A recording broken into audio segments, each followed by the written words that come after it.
this is Natasha from Brilliant Labs, and welcome to Lesson 5 of our Community of the Future Innovation Challenge. In this lesson, we will talk all about energy and renewable energy and how we can create our own energy in our community model. At this stage of our project, we're still really defining our project and starting to get ideas flowing. So here we'll look at different ways or different components, how you can represent your energy and what are the issues that you have discovered in the previous lessons to really help with energy, renewable energy, and climate action.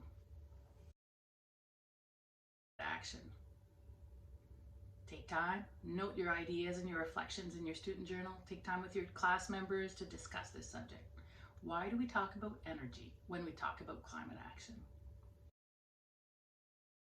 Before we get too much into energy, there's a lot of things that we have to take in consideration. There's a lot of things that we have to understand and see, where does energy come from and why do we create and how do we create electricity? First of all, what are fossil fuels? Now, fossil fuels are emitted, so they come out when we burn coal, oil, or natural gas. Those three natural resources, so coal, oil, and natural gas, are natural resources. They've been formed for millions of years, but they're full of CO2. So when fossil fuels are released, when those materials are burned. So when we burn coal, oil, and natural gas, it does release fossil fuels. And those fossil fuels become a pollutant. What are greenhouse gases? Now, greenhouse gases is really carbon dioxide, and humans are the biggest creators of carbon dioxide. 84% of carbon dioxide comes from the fossil fuels that we burn, that we said previously. Electricity and heat account for 41% of fossil fuels. So that's why we talk about energy and why it's important in climate action. Transportation is the second biggest user at 22%. Now, mind you, not all carbon is bad. Humans are also composed of carbon. So carbon is needed for plants to grow, for example. So plants eat the CO2, so that's why it's important to keep our trees alive.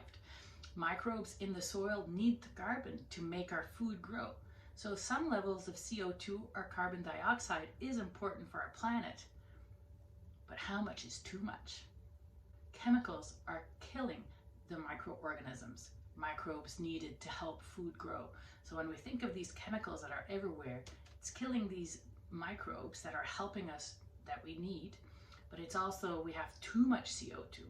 So this is where there's all these things gathered together become a lot of problems for climate.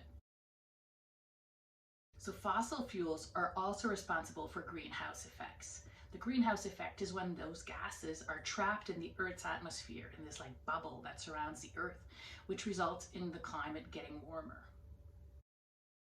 So let's take a moment and look at the following energy sources and think what they have in common.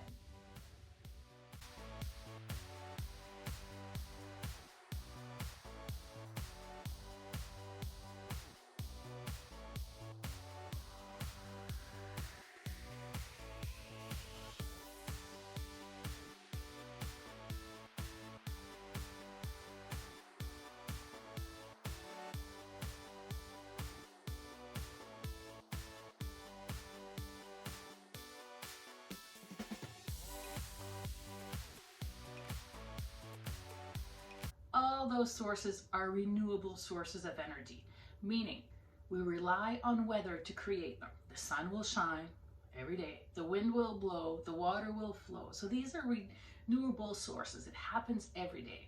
But there's also other sources of energy that are renewable. What about biomass? Why is that a renewable energy?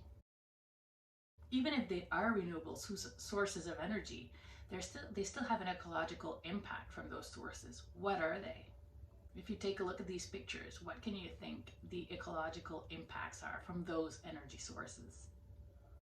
In the action plans of a lot of the provinces in Canada, there is a zero energy solution. What does it mean to be zero energy? So a building is considered zero energy when it generates the same amount of energy as it consumes in a year. So for example, if your house has a windmill or a solar panel, and the only energy that you consume is the energy that you produce, then you become a zero energy house. What are some innovative, energy efficient, and sustainable ways we can create our own energy? How can we do that? Now we have talked about a little bit of renewable energy sources, but are there others? So take time to really look into this problematic and really define it. So how can you use terracotta for energy? What's being done with bioluminescence? These animals underwater that create their own light, how do they create that energy?